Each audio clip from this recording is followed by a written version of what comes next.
O brothers mine, today we stand where half a century sweeps our ken, since God, through Lincoln's ready hand, struck off our bonds and made us men just 50 years, a winter's days runs the history of a race, yet, as we look back o'er the way, how distant seems our starting place. Look farther back.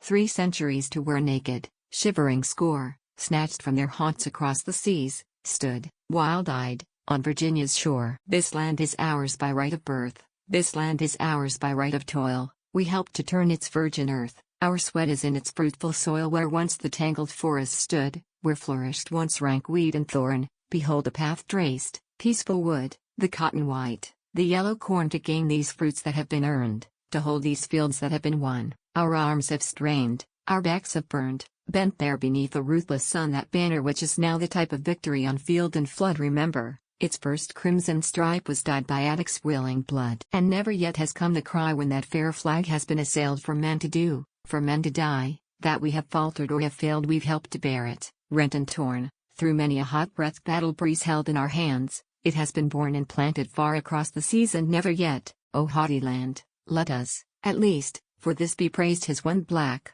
treason-guided hand ever against that flag been raised. Then should we speak but servile words, or shall we hang our heads in shame? Stand back of newcome foreign hordes, and fear our heritage to claim? No.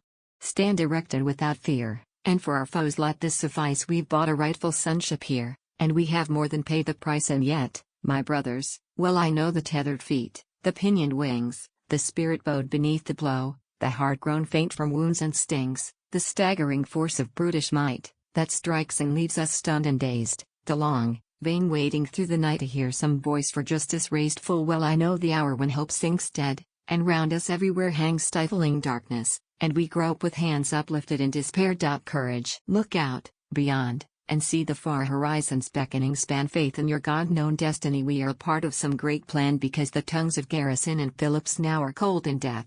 Think you their work can be undone or quench the fires lit by their breath? Think you that John Brown's spirit stops, that Lovejoy was but idly slain? Or do you think those precious drops from Lincoln's heart were shed in vain, that for which millions prayed inside, that for which tens of thousands fought, for which so many freely died? God cannot let it come to naught.